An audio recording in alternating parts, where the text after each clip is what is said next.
Black journalists honored in a San Diego magazine. A conversation with the News 8 team about why diversity and representation matter in news and media. News 8's Kirsten Holmes has a candid conversation with members of our news team about why representation matters in media after the break. Diversity matters, and News 8 strives for it to be more than a slogan.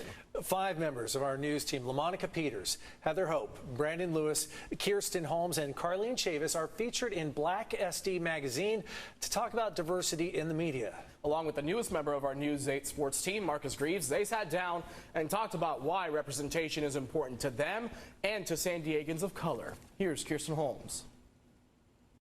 Representation matters. If you haven't heard that term before 2020, you're probably hearing it a lot right now. Here at News 8, we are representing with our diversity efforts. And I am so excited to be a journalist here in San Diego. This is a dream come true, not only for me, but for so many of my colleagues.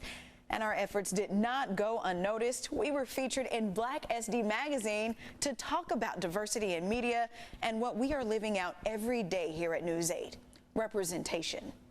There might be another young African-American child or person at San Diego State that's looking to get into journalism, but that may be scared, that may think they may not be able to fit in. Seeing this and reading it, it helps them better, understand that there is a place for them. Michael Cox runs Black SD magazine. It was his idea to pull the Black journalists at News 8 together because he says he has never seen so much diversity in local TV news. And that representation, or lack thereof, was keenly felt by all of us.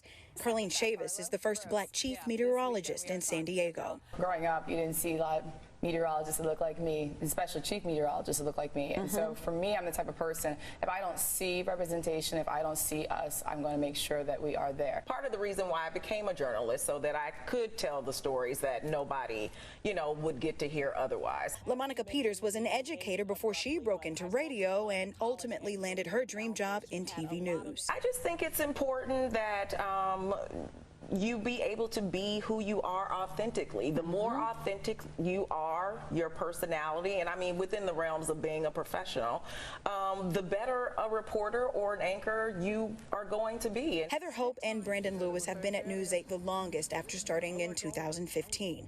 Brandon was recently promoted to Tegna's, News 8's parent company, National Verify team. Heather says most newsrooms she's worked in lacked diversity. There was another outgoing Black reporter, and then the experience that most of us have kind of experienced, there's always one other Black person at the station. When they're gone, you're the replacement. I ever worked with a Black photographer, have maybe one Black producer at one point in time, so we're still not always seeing that representation behind the scenes either, so it's a blessing we see up front, but obviously we still have so many strides to make, be it from the management level, be it from the production level, in so many areas. Carlene says to the group's agreement, the feeling of being the token was not only typical, but common practice. He actually said to me, he's like, well, you couldn't have both of you at the same time.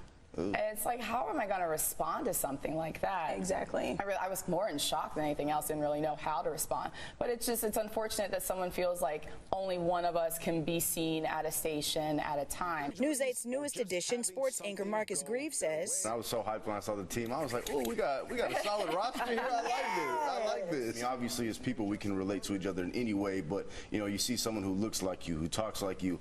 Like I said, sometimes when you have a little bit of swagger that matches yours, you know what I'm saying? It's something a little nice. So, according to a study of Black diversity in newsrooms, the Pew Research Center found that 7% of newsroom employees were Black in 2017. And when it comes to Black representation in newsroom management, only 6% of news directors are Black. That number is up from 2% in 1995. When I first started, I would pitch a story that may be representative of my community. And no one understood why it was important. With the death of George Floyd and the racial reckoning that we all faced last year, it was like, okay, so finally, maybe they will listen. I just feel like it starts at the top, and when you have management or leadership who gets it and understands, which I feel like we do here at CBS 8, you're able to do it. You don't have to be Black to want to see some sort of change and see representation of different, not just Black people, brown people. You're talking about Asians, talking about Native American people. Just seeing that type of representation on TV in your local news. 5 of us for one single station, and then like 6 of us company-wide. Yeah. So this is huge not only for our station, but for our market and for Southern California, for the state of California, to have this much representation. We're all in different shifts and different capacities here at the station. How everybody has been responding so far is awesome, and just I'm excited to see what the next chapter is. Representation matters so much. For me, it's been life-changing. From all of us, thank you so much for taking the time out of your day to watch. We hope to hear from you. Give us some feedback. Let us know how we can better serve you. We're listening. Thanks for watching.